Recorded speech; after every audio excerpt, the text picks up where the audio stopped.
آیا ما ایرانیان مردمان خوبی هستیم؟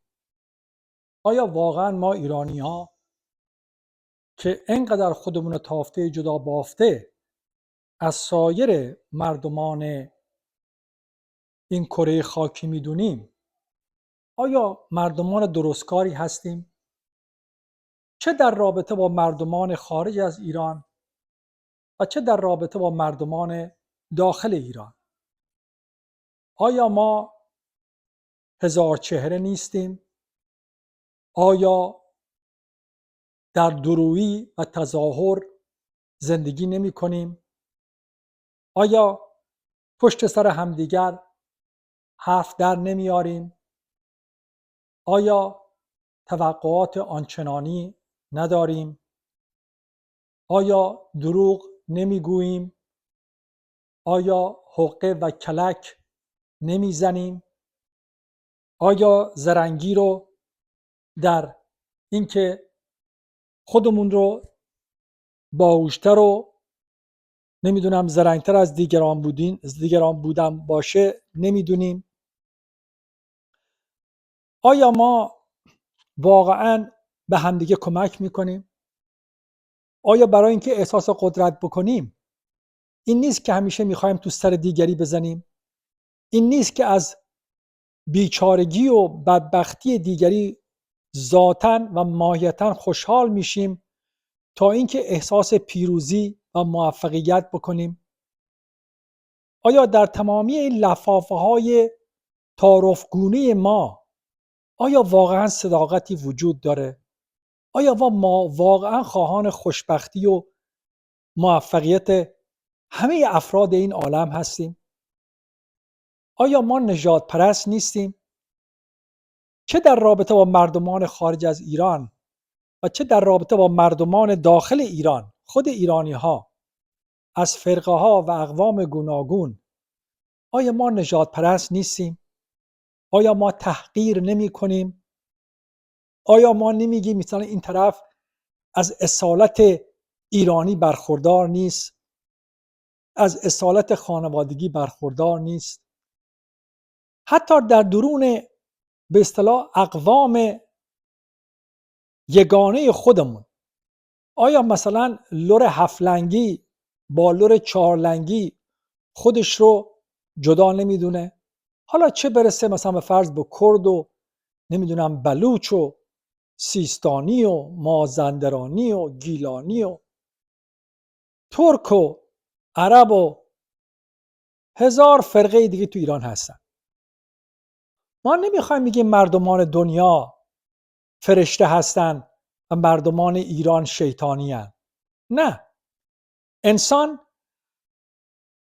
در حیطه فکر نمیتونه شیطان نباشه. مهم نیست، به خاطر همینه که ده ها هزار پیغمبر داریم، خدا خودش در هزار چهره خودش نمایان میکنه، هزار ماسک بر صورتش داره، به خاطری که ماهیت انسان اینه. اگر انسان در هزاران ماسک و تظاهر و درویی حرکت نمیکرد، خب این همه خداهای گوناگون وجود نداشت، این همه به اصطلاح پیامبران و نجات دهنده های گوناگون نمی اومدن که حتی نتونستن خودشون نجات بدن. آیا ما ایرانی ها، مردمان ایران، آیا واقعا ما فرشته هستیم؟ آیا ما اون گونه که ادعا میکنیم هستیم؟ این که ما مهربان هستیم، صلح طلب هستیم و بدخواه کسی نیستیم، هیچ بدی برای هیچ ملتی نمیخواهیم، حسود نیستیم؟ آیا ما ایرانی ها از تنفر چیزی هم کم آوردیم؟ آیا در رابطه های اقوامیت، در رابطه های نمیدونم برادر خواهری، آیا ما در دشمنی و تنفر و کینه حرکت نمی کنیم؟ آیا ما واقعا پیرو اون گفته دروغینی هستیم که میگوی که آقای سعدی میفرماید بنی آدم اعضای یکدیگرند که در آفرینش یک گوهرند؟ آیا واقعا ما به چیزا عمل میکنیم؟ آیا در زندگی روزمرمون ما به چیزا عمل میکنیم؟ آیا ما مردم با گذشتی هستیم؟ آیا ما همواره در محبت و نمیدونم خیرخواهی به سر میبریم؟ آیا ما دلمون به حال مردم این کره زمین سوخته؟ آیا مثلا ما برامون مهمه که مثلا حالا مردم نمیدونم فلان کشور آفریقایی چه خاکی بر سرشون میخوان بریزن، یا مردم نمیدونم فلان کشور نمیدونم آسیای شرقی، یا نمیدونم فلان نمیدونم کشور توی اروپا چه خاکی میخوان بر سرشون بریزن؟ آیا واقعا ما دلمون به حال مردم سوریه سوخته؟ آیا واقعا به خاطر نمیدونم دفاع از حرمین وارد جنگ سوریه شدیم؟ آیا ما واقعا دلمون به حال مردم فلسطین سوخته؟ آیا ما میخوایم مردم فلسطین رو نجات بدیم؟ میخوایم اینا رو آزاد بکنیم؟ میخوایم اینا رو به خوشبختی برسونیم؟ آیا ما خواهان خوشبختی همسایه خودمون هستیم؟ ببینید، میگه یه سوزن به خودت بزن، یه جوالدوز به دیگری. آیا ما ایرانی ها که تو آمریکا هستیم، تو اروپا هستیم، آیا ما حاضریم بیایم آمریکا، بریم استرالیا، بیایم آلمان، بیایم فرانسه، بیایم انگلیس و مردم این کشور هر هفته توی خیابونا راه برن بگن مرگ بر ایران؟ نه. آیا شما حاضری توی کشورها بیای زندگی بکنی؟ شما چه احساسی میکنی اگر بیای توی کشوری و اینا بگن مرگ بر ایران؟ حالا بگم ما منظور اون مردم ایران نیست، ولی بگم مرگ بر ایران. مثلا ما تو ایران هم تو داد میزنیم مرگ بر آمریکا، مرگ بر انگلیس، مرگ بر اسرائیل، مرگ بر این، مرگ بر اون. آیا اینا همچی چیزایی دارن؟ آیا آمریکا و ژاپن که وارد چنان جنگ جهانی خونینی شدن، اینکه آمریکا 2 تا بمب اتم توی ژاپن انداخت، صدها هزار نفر از ژاپنی‌ها رو در عرض چند ثانیه پودر کرد، آیا ژاپنی‌ها میان میگن مرگ بر آمریکا؟ آیا آمریکاییایی که این همه آلمانی کشتن و آلمانیایی که این همه آمریکایی کشتن، این همه فرانسوی کشتن، این همه انگلیسی کشتن، این همه روس و آلمان 20 میلیون نفر از همدیگه رو کشتن، آیا اینها میان به هم میگن مرگ بر همدیگه؟ آیا آلمان میگه مرگ بر فرانسه؟ آیا فرانسه میگه مرگ بر آلمان؟ آیا اینا میگن مرگ بر روسیه، روسیه میگه مرگ بر انگلیس؟ کجای دنیای حرفا رو میزنن جز ایرانیا؟ این نشون میده که ما مملو از تنفر هستیم، مملو از کینه و دشمنی هستیم. آیا واقعا مثلا این کره با آمریکا جنگید، نمیدونم چقدر، 100,000 نفر، 50,000 نفر، 200,000 نفر، هر چی هست کشته شدن. این عراق و آمریکا جنگیدن، میگن نزدیک نمیدونم به 800 900 هزار تا عراقی رو کشتن. آیا اینا به هم دیگه میگن مرگ بر هم دیگه؟ آیا اینا با هم دیگه نمیشن مثلا وارد روابط مالی و اقتصادی و کاری بشن؟ بابا این ویتنام با این آمریکا، شما برو جنگ ویتنام نگاه بکن دیگه، ببینید چطوری اینا هم دیگه رو میکشتن. آیا ویتنام دنبال به دست آوردن بخشی از بازار آمریکا نیست؟ آیا این آمریکایی‌ها میرن تو ویتنام با دختراشون عیش و نوش بکنن، حال بکنن؟ آیا اینا میگن مرگ بر آمریکا، اونا میگن مرگ بر ویتنام؟ چرا فقط ما ایرانی‌ها اینطوری هستیم؟ آیا عربا، این عربای امارات، عربای قطر، عربای نمیدونم این بحرین، اینا میگن ایران گاو شیرده روسیه است؟ ایران میگن ایران گاو شیرده چینه، داره نفتش مفت به چین میده، نوکر روسیه و چینه. بعد ما مثلا میایم شب و روز توی تلویزیونمون، تو تلویزیون رسمیمون میگیم که مثلا عربا گاو شیرده ترامپن، گاو شیرده آمریکا هستن. آیا محمد رضا پهلوی 35 سال گاو شیرده مثلا این آمریکا نبود؟ میگن اسرائیلی‌ها مثلا میان داخل آمریکا نمیدونم نفوذ کردن، لابی درست کردن، سنای آمریکا رو گرفتن، نمیدونم کنگره آمریکا رو گرفتن، ریاست جمهوری آمریکا رو گرفتن.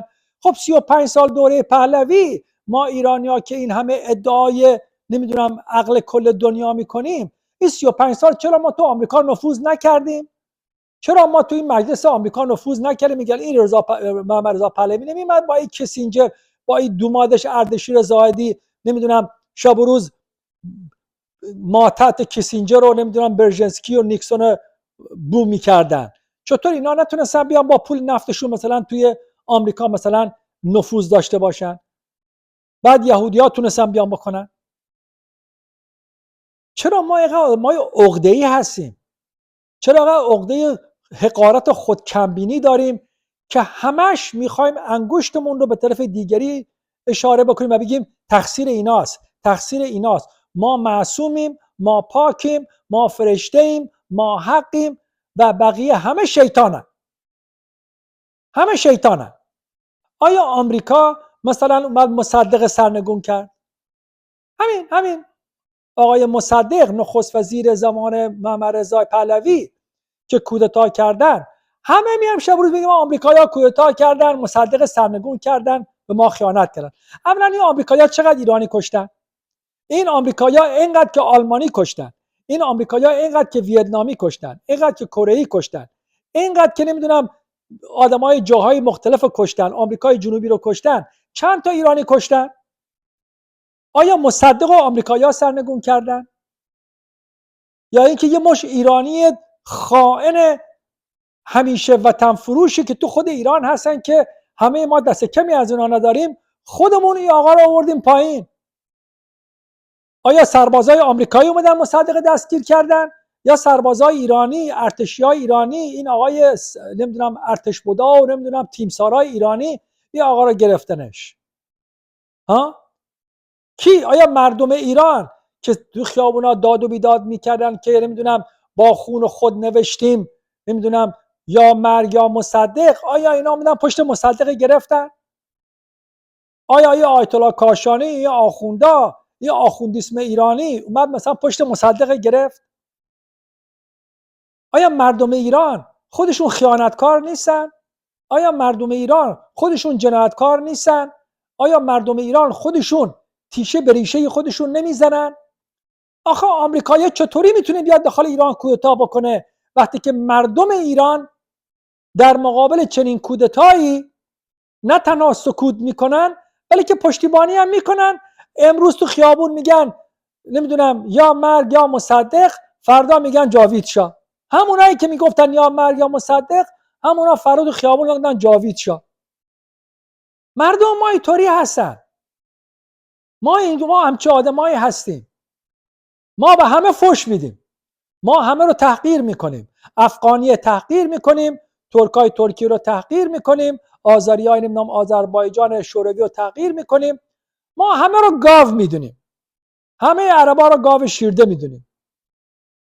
بابا به خاطر همین ایران کشور تنهاییه.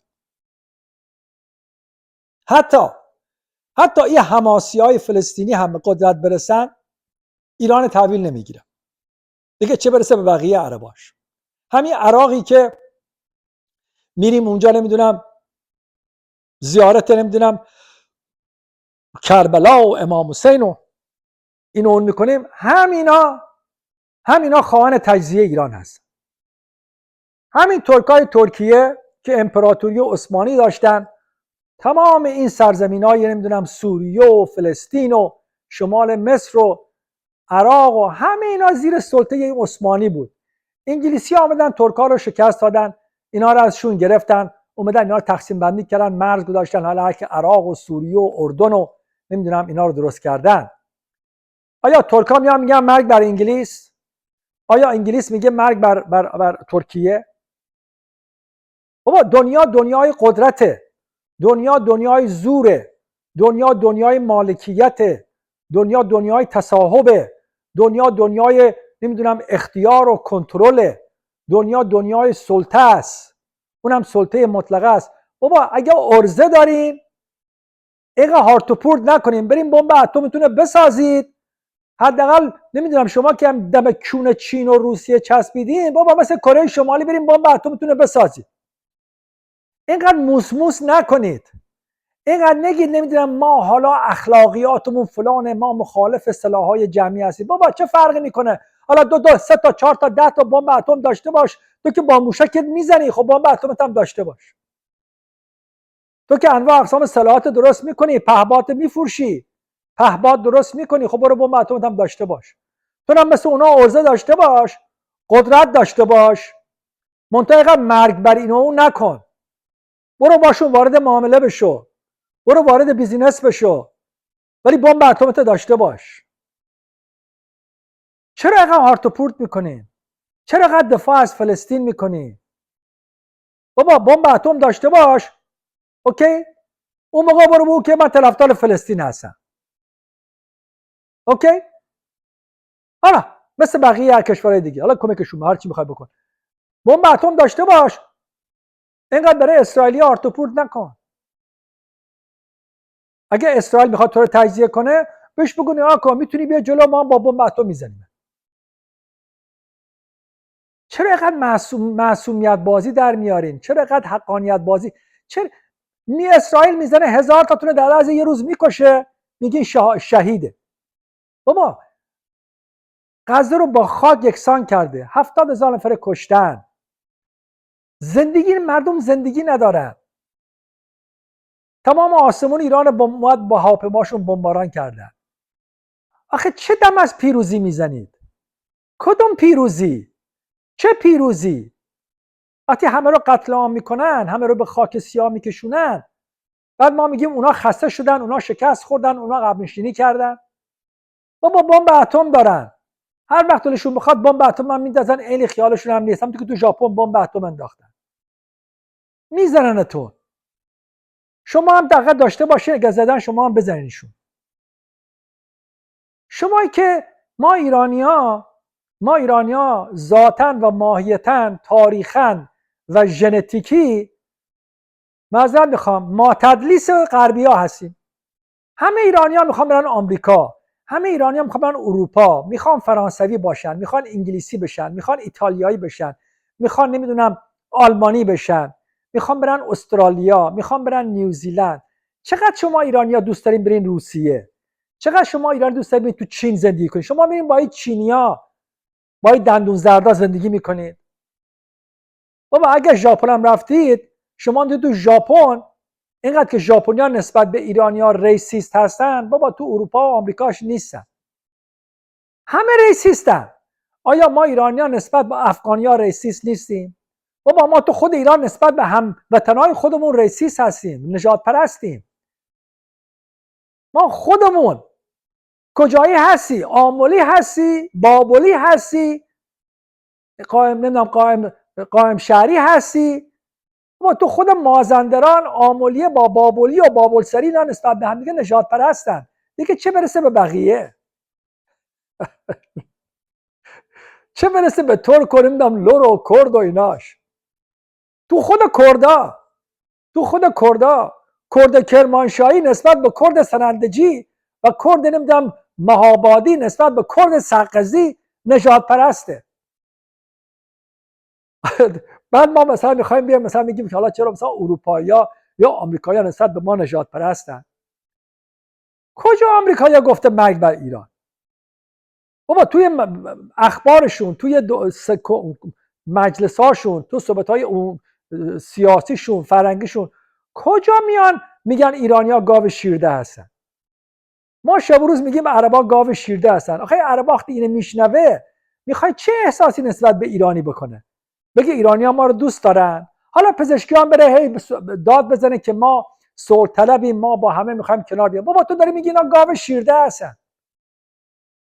دیگه توهین از این بالاتر، حقارت از این بیشتر. تو خود ایران این آقایونی که تو رأس حکومتن، ببین چقدر به هم فوش میدن، چقدر همدیگه رو محکوم میکنن، چقدر میخوان جلوی همدیگه رو بزنن. میگه این موسوی نه الان نزدیک نمیدونم 10-12 سال نمیدونم بیشتر یا کمتر توی حبس خانگیه. میگه این نخست وزیر نبوده. بعد میگه آمریکا اومده مصدق سرنگون کرده. بابا ما نخست وزیر خودشون رو میگیرن حبس خانگی میکنن، سر و یکی رو زیر آب میکنن، اینو میکشن، اون ترور میکنن. بعد میگن آمریکا اومده مصدق کودتا کرده. آمریکایی‌ها چند تا ایرانی کشتن؟ شما چقدر با آمریکا در جنگ بودید؟ این هم ادعا داریم. نه تنها آمریکا رو شیطان میدونیم، نه تنها آمریکا رو نمیدونم دشمن میدونیم، برای که میگیم هیچ غلطی هم نمیتونه بکنه. آمریکا هیچ غلطی نمیتونه بکنه.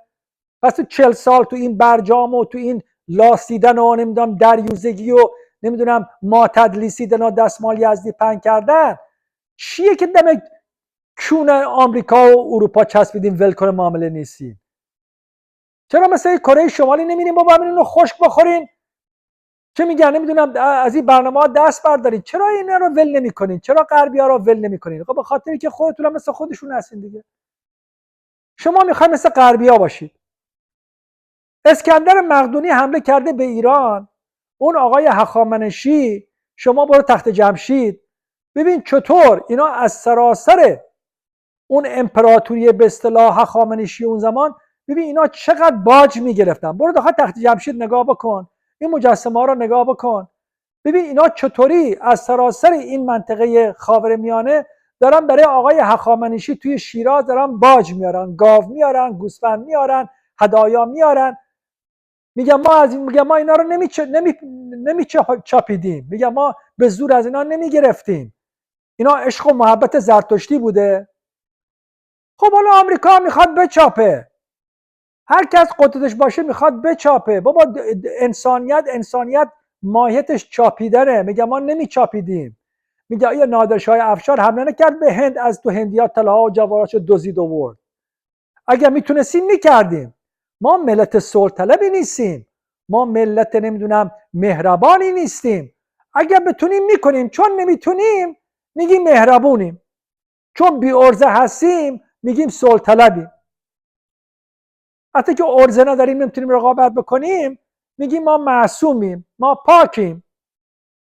این مرده، این استاد باستانشناسی ایرانی آقای دکتر زند، پریروز داشتم ویدیوشو نگاه میکردم، میگه مادر اردشیر دوم هخامنشی عروس خودشو کشت به خاطر حسادت، به خاطر قدرت، به خاطر طلا و جواهرات. تو دوای عروس خودش، توی غذای عروس خودش زر ریخت کشتش. اسم مادرش پریسا بود، اسم عروسش نمیدونم پریسا بود، اسمای قشنگ نمیدونم هخامنشی هم داشتن. که بعد اردشیر مادرش 1 سال نمیخواد ببینه، بعد آخرش مادره برمیگرده، بالاخره مادرش برمیگردن یه عروس خوبم براش پیدا میکنه، دوباره زنش میدن. بابا اینا همشون حرمسرا داشتن. میگه نه با یه زن دو زن بودن. میگن ترامپ اومده مثلا به زن اردوغان گفته که به زن قشنگت سلام برسون. بابا تو آمریکا این یه به قول معروف یه تعارف بسیار بجاییه که شما وقتی یه جا میری از زن یه نفر تعریف بکنی، بگی چه زن قشنگی داری، چه زن خوبی داری. ما ایرانیا، ما آخوندای ایرانی وقتی فرهنگ نمیشناسیم میگیم ببین ترامپ مثلا به زن مقنعی مثلا اردوغان نظر داشته. بابا ترامپ به هر زنی که بخواد داخل بغلش میخوابه. زن خودش کم قشنگه، همین این ملنی کم قشنگه، حالا مثلا میخواد دنبال مثلا نمیدونم ما تحت کلفت مثلا زن اردوغان بیفته. حالا ما ایرانی‌ها دغدغمون شده زن اردوغان که چرا مثلا ترامپ اومده به به اردوغان گفته به زن قشنگت سلام برسون. آخه زن اردوغان کیه که مثلا ترامپ بخواد محتاج زن اردوغان باشه؟ بابا تعارف آمریکاییه. این به قول معروف یه تعارف به جای آمریکاییه. مثل ما مردای ایرانی نیستن که با چشمون لباس زن رو از تنش پاره پاره میکنیم، با چش دریدمون توی فکرمون با اون زن رفیقمون هر کاری که بخوایم تو فکرامون میکنیم. بابا سکس برای زن ایرانی و مرد ایرانی فکریه. زنای ایرانی و مردای ایرانی با تصویرهای سکسی تو سرشون به شهوت میرسن، میرن تو اینستاگرام به شهوت میرسن، میرن تو فیسبوک به شهوت میرسن، میرن نمیدونم یه عکس نگاه میکنن شهوت میرسن. ما با چشم و با تصویرهای فکریمون هزار کار میکنیم. بعد میایم نمیدونم دست نمیدیم مثلا با زن، مثلا هیچ زنی تعریف نمی کنیم. اینقدر آدمای هزار چهره، درو، متظاهر توی اروپا و آمریکایی ایرانی از ایرانی میترسه. اینقدر که ملت‌های دیگه، کره‌ای‌ها، هندی‌ها، پاکستانی‌ها، افغانی‌ها از کسب و کار همدیگه حمایت میکنن، اینقدر که با همدیگه همکاری میکنن که به عنوان یک جامعه اقلیت در اروپا و آمریکا موفق باشن. ما ایرانی‌ها چشم دیدن همدیگه رو نداریم. اگه یه ایرانی مثلا یه کسب و کاری میکنه موفق میشه، میگیم خدایا کی میشه این برشکست بشه، نابود بشه. اگه یه ایرانی بخواد با اون کار بکنه، گوشامون تیز میشه، چشامون از حدقه در میاد که حالا چه کلکی میخواد به اون بزنه. ما چنین مردمی هستیم. بعد ادعامون هم میشه میخوایم همه دنیا بهمون احترام بذارن. چرا اروپایی‌ها نسبت به ما نژاد پرستن؟ چرا آمریکا نسبت به ما نژاد پرستن؟ بابا تو آمریکا هزار اقلیت داره زندگی میکنه. آفریقایی هست، نمیدونم آسیای شرقی هست، روس و اروپایی هست، اروپای شرقی هست، نمیدونم مکزیکی و اسپانیش و آمریکای جنوبی هست. از هر جای دنیا بگی تو آمریکا هستن، هم دارن کار میکنن، زندگی میکنن. فقط ما ایرانی‌ها اینجا تافته جدا بافته هستیم که فقط آمریکا با ما دشمنه. یعنی هیچ کس دیگه نمیتونه با آمریکا کنار بیاد، فقط ما نمیتونیم باش کنار بیاد. آمریکا هم دنبال منفعت‌های خودشه. آیا ما دنبال منفعت‌های خودمون نیستیم؟ آیا مثلا کشورهای دیگه دنبال منفعت خودشون نیستن؟ آیا افغانیان نیستن؟ آیا پاکستانیان نیستن؟ آیا روسا نیستن؟ آیا روسا مثلا دلشون به حال ما سوخته؟ آیا چینی‌ها میان به خاطر ما جونشون میدن؟ آیا کره شمالی میاد به خاطر ما میجنگه؟ چرا انقدر ما احمقیم؟ اگر ما نژادن و نمیدونم ژنتیکی خب به غرب نزدیکیم، بابا اینقدر که ما با یونان و روم و نمیدونم با 200 سال اسکندر مقدونی افسراش تو ایران با ایرانی‌ها زاد و ولد کردن. اگر ما 200 سال حکومت یونانی‌ها رو تو ایران قبول کردیم، خب این نشون میده که تو ژن ما همچی فرهنگی قابل پذیرشه. آیا ما حاضریم بیایم مثلا چینی‌ها رو تو ایران قبول بکنیم؟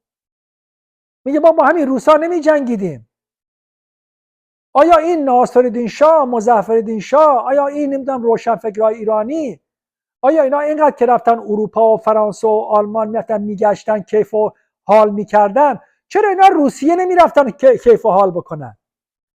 چرا نمیرفتن چین بگردن؟ چطور این همه راه رو از نمیدونم از ترکیه میرفتن تا اروپا، ولی مثلا حاضر نمیدونم برن روسیه بگردن؟ چرا نمیتونن مسکو بگردن؟ خب این نشون میده که بابا ما ذاتاً ماهیتاً یه چیزمون میشه، غرب میخوایم، غرب دوستیم. تو ایران نگاه بکن، همین الان تو ایران نگاه بکن، بچهای آخونده همه لباساشون نگاه بکن، همه لباسا تو مغازه‌های ایران نگاه بکن، کمتر مغازه‌ای تو ایران میبینی که اسمش انگلیسی نباشه. به فارسی نوشته فودلند، به فارسی نوشته گوچی، به فارسی نوشته نمیدونم کنتاکی، نمیدونم مرغ سوخاری، نمیدونم فراید، نمیدونم چیکن. چرا همه اسامی ما انگلیسیه؟ چرا همه اسامی ما فرانسوی و آلمانی؟ حالا آلمانی نه، بیشتر فرانسوی و انگلیسیه. چرا اسامی روسی نمیذاریم؟ چرا اسامی چینی نمیذاریم؟ به خاطری که معذرت میخوام رودهامون به او ورگیره. خب اگر ما به او ورگیر هستیم، چرا با او ور نمیتونیم درست مثل آدم کنار بیایم؟